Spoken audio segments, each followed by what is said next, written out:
बोधकथेचे नाव आहे जनसेवा हेच पुण्य.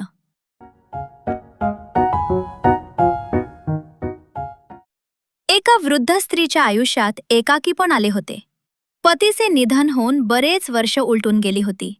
वृद्धेला मुलबाळही नसल्याने ती एकट्याने आपले उर्वरित आयुष्य घालवित होती. ती आपल्या उपजीविकेसाठी शेतात छोटी मोठी कामे करीत असे. काम करून उरलेल्या वेळात ती देवाचे नामस्मरण करून आपला वेळ व्यतीत करत असे. चारोधामची यात्रा करण्याची तिची मनापासूनची फार इच्छा होती. अनेक वर्षापासून तिने यात्रेसाठी पैसे साठवणे चालू केले होते. गावातील सर्वच लोकांना तिची इच्छा माहिती होती.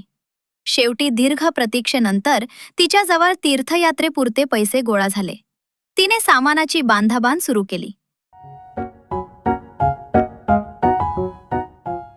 परंतु ज्या दिवशी गावाला जायचे होते, नेमके त्याच्या आदल्या रात्री मोठा पाऊस झाला व गावातील नदीवरचा बंधारा फुटून सर्वच गावात पाणीच पाणी झाले.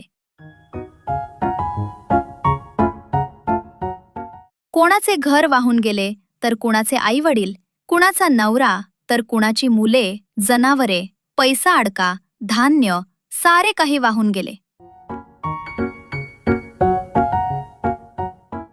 गावापासून वृद्धेचे घर दूर असल्याने तिच्या घराकडे काही पाण्याचा प्रकोप जाणवला नाही.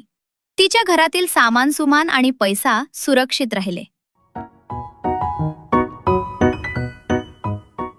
परंतु गावावर असे संकट आलेले पाहून वृद्धेच्या डोळ्यात पाणी तरळले. तिचे मन तीर्थयात्रेसाठी धजावेना. तिने आपली सर्व रक्कम व घरातील सर्व धान्य जनकल्याणासाठी दान केली.